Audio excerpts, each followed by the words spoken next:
What's good, YouTube? It's Showtime here, and today we're reacting to how Finley Blake got it back in blood against the grabber. Alright, this is the Black Phone, the first movie. Alright, the second one I think is about to drop soon, or has already dropped by the time of this video.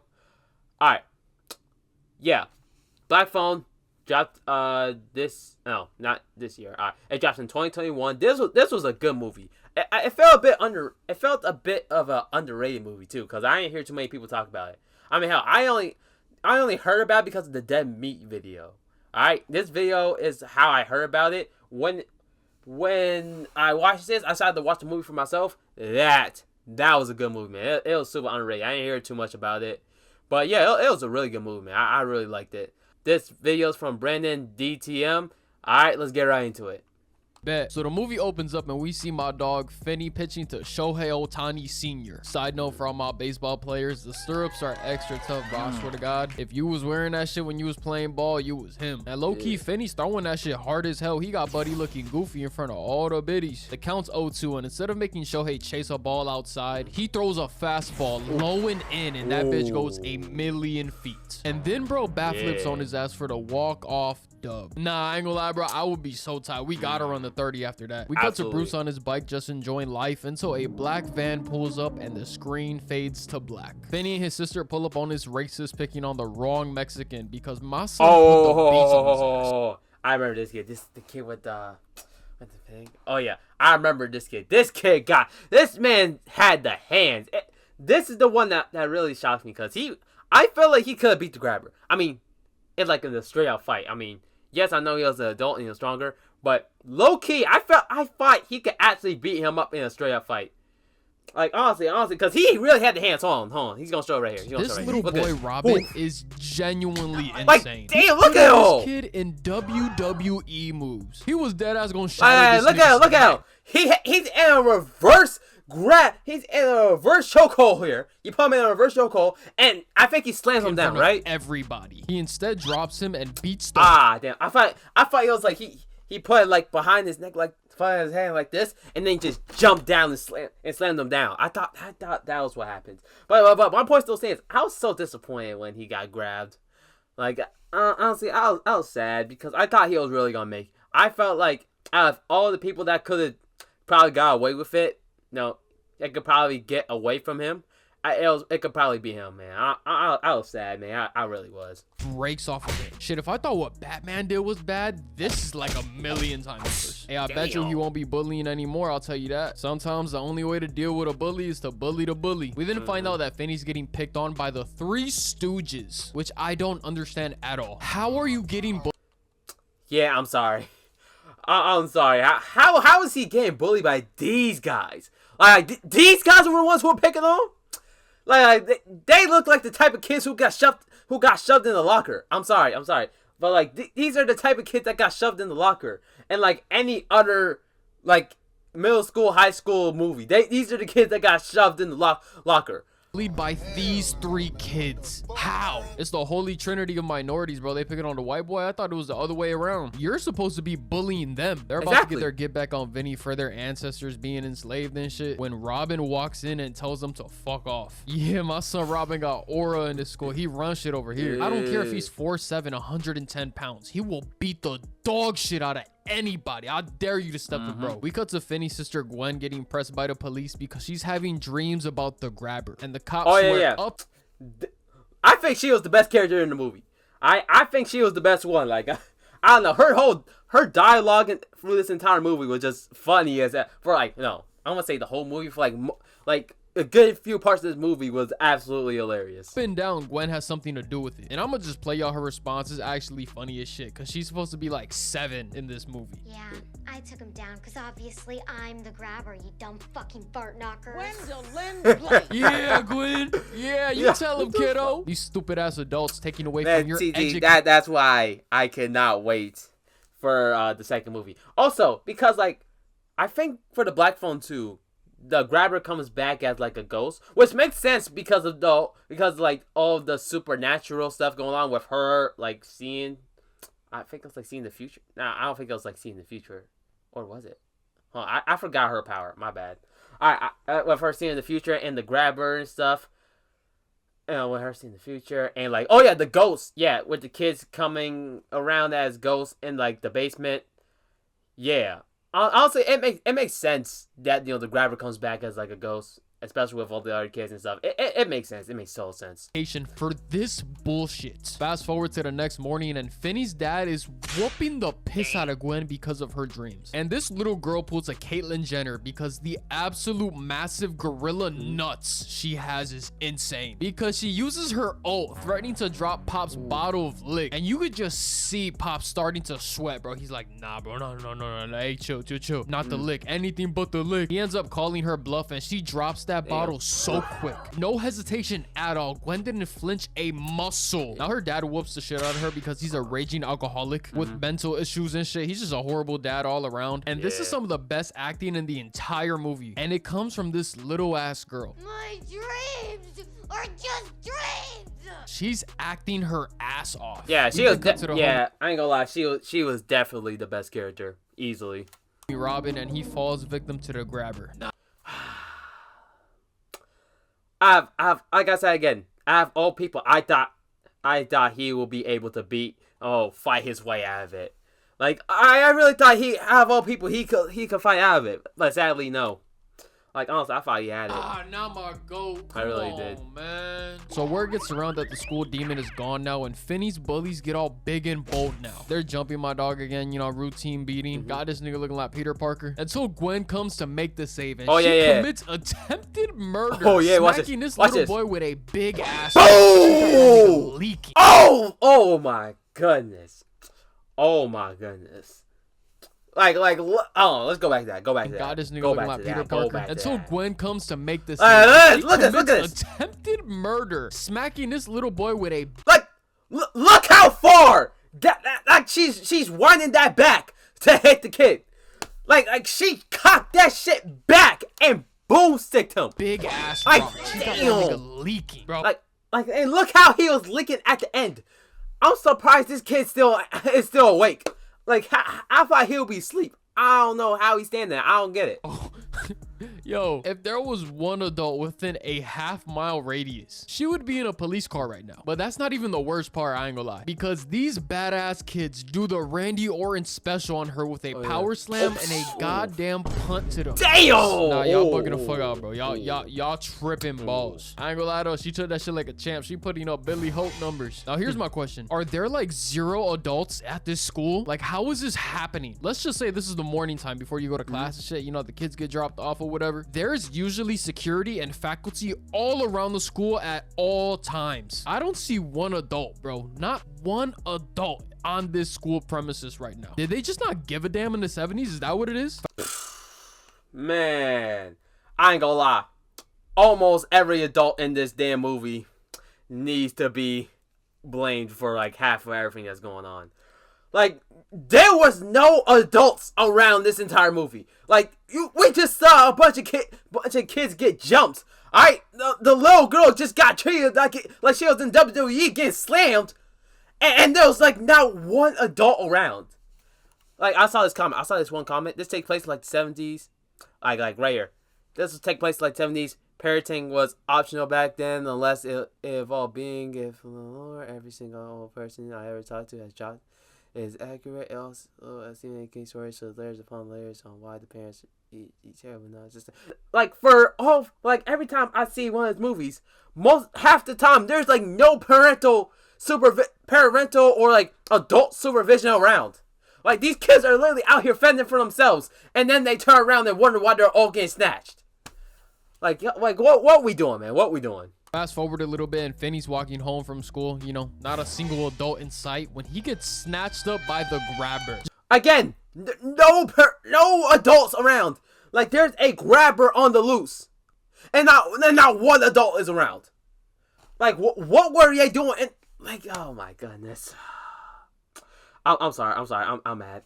Cause like there's just nobody. These kids are literally out there fighting for their lives.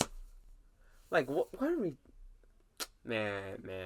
Alright, let's just keep going. Just nobody notices, bro. Nobody is on high alert for black balloons and a black van. It's not like the grabber is hard to find. Like, there's no way he's been able to do this shit for this long. There's been a few kids that's been abducted at this point, right? So there has to be like word around town like, yo, watch out for a black van. If you see a black van, don't go up to it. Oh my god. Like, the only like explanation for it is if like, you know, the van or like the grabber can like teleport and just disappear. Like, that's the only excuse on why they can't catch him. Like, this shit is not hard. He is in a black van with black and white balloons. Like, it's not that hard.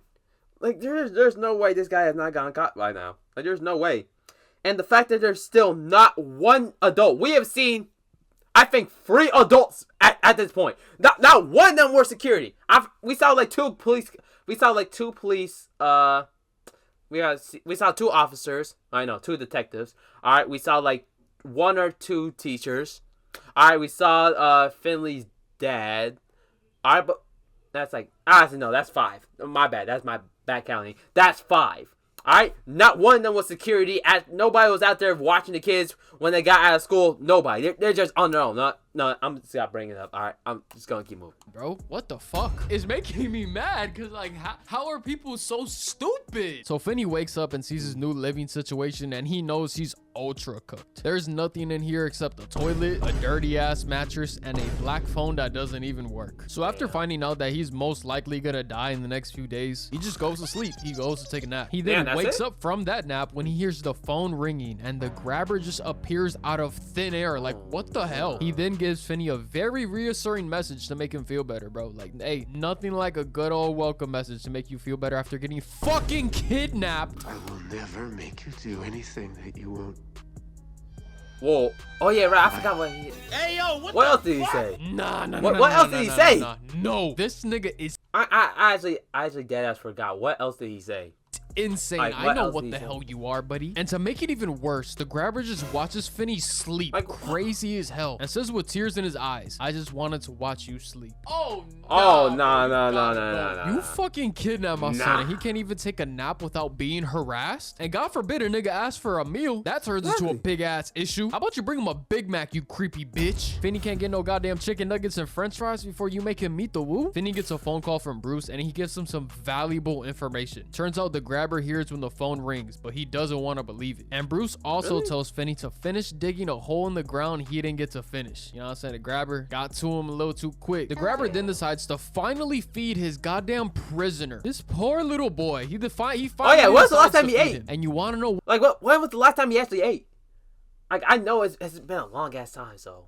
I mean, it's been like a few days at max. What it is? Some like at max, because I don't think we saw him bring him any like water. What am I gonna do? And you gave me some Sprite, I think. I'm gonna be gassy as hell this entire time because I'm gonna be burping from my mouth and farting from my ass in my prison cell. Thanks a lot, grabber. I appreciate it. This don't even look like a lot of eggs. It's maybe like 1 egg. What am I, bro? I'm gonna be hungry 15 minutes later. You don't know how to make no goddamn pancakes? So the grabber leaves and forgets to close the door. And Finney sees this as a chance to escape, but the phone rings and it's one of the dead kids telling him it's a trap. It's all part of bro's master plan. Because if Finney goes upstairs, he's gonna be falling into the game called Naughty Boy, where the grabber's just gonna spank the shit out of you until you pass out. What kind of sick, demented why did he need to take his shirt off for it?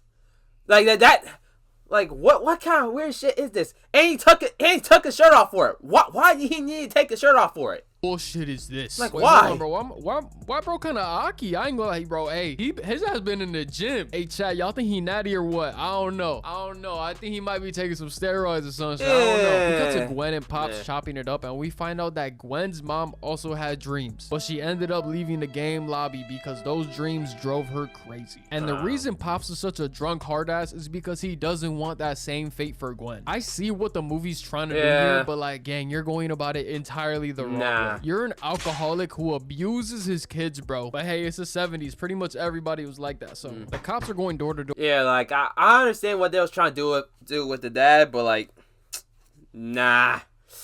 That's one of the things I didn't like about the movie. I understand what they was trying to do with his dad, but like making him a raging alcoholic was just not the way.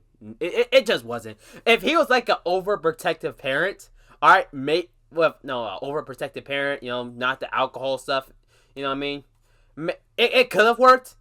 It could have, but like the whole alcoholic thing, I'm not gonna lie, it ain't work for me.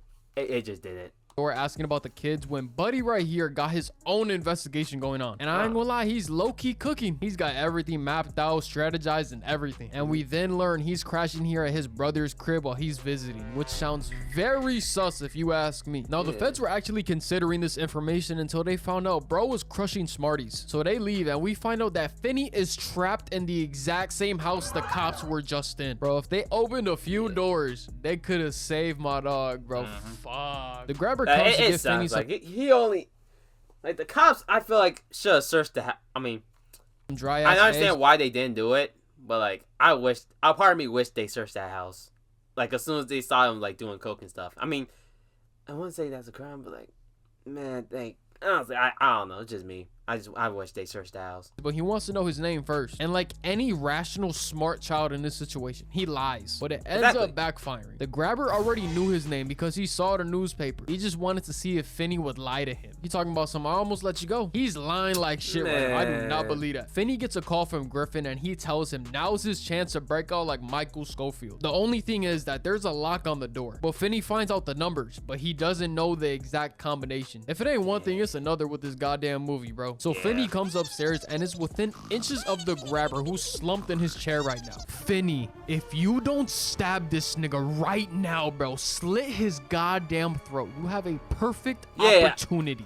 I'm spitting on the mic and shit. Honestly, goddamn, Finney, you making me mad. If it was me, Brandon DTM, I'm pulling a Amy Dunn in this situation. Simple. That's your best chance, honestly. Now, if you're saying Finney's way too weak, you know what I'm saying? There's no way he could be able to kill the grabber like this. All right, cool. Let's just see what Finney does. So Finney finally figures out the combination after being there for what feels like forever. And he unlocks the door loud as hell, waking up the dog who wakes up the grabber. Then Finney does one of the worst possible. Honestly, I'm not saying he should have took him out there. Honestly, hold my can. He should have probably took him out there. Yeah, I feel like he could have done it. I feel like maybe he could have, if he just applied enough pressure to the neck. Like, if he just applied pressure to, like, this, there's, like, part of the neck right here. Like, around here. Like, around here. I felt he could have done it. Or just went straight for the lungs, like, right here. Just right there. I felt he could have took him out right there.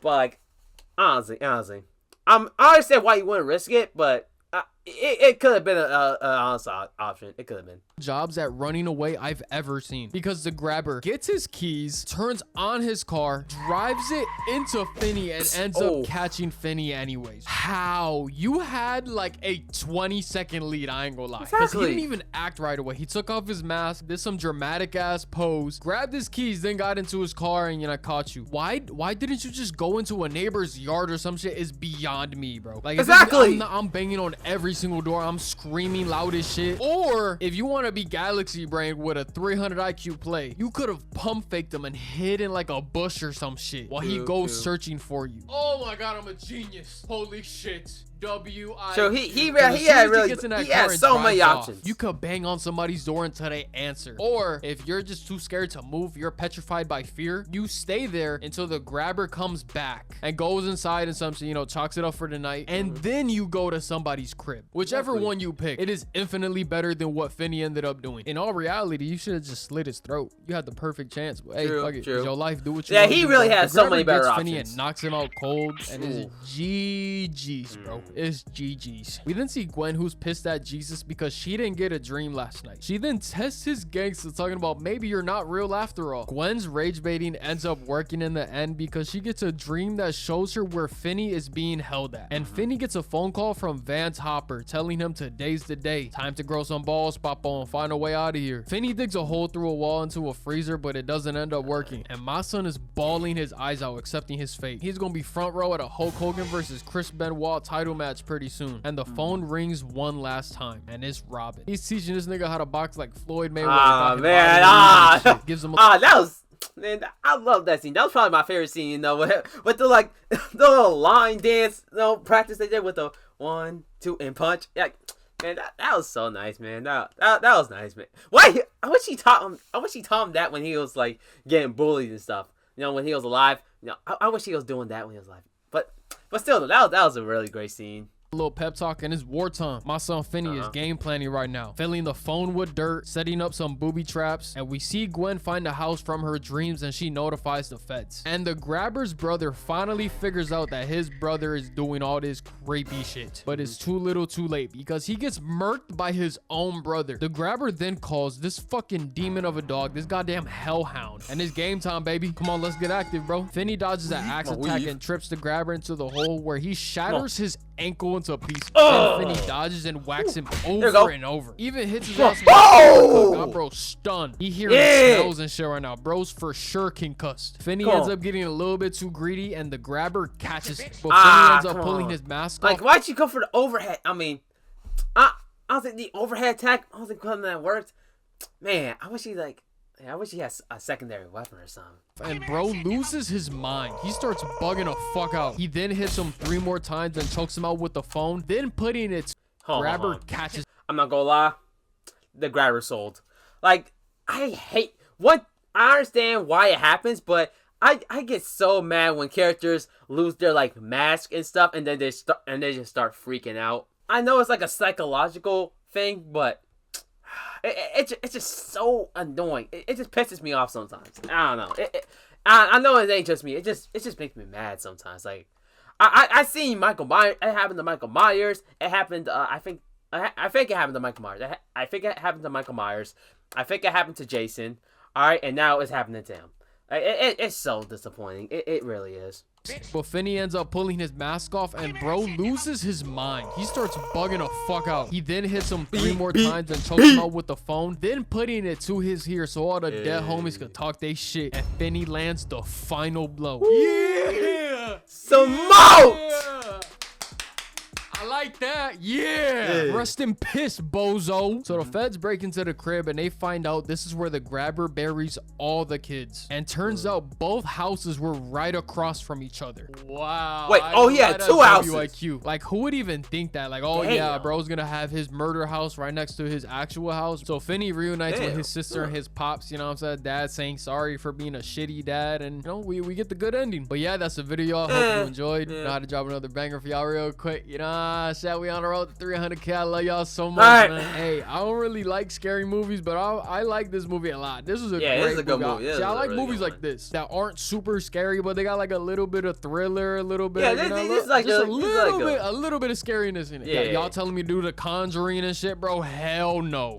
Yeah, Conjuring is scary as shit. But I'm sorry. I can never watch that movie, bro. I'll be scary as shit. I can't do it. I'm sorry. But yeah, yo, Brandon, yo, WV, man. WV, this is a good one, man. This is a really good one.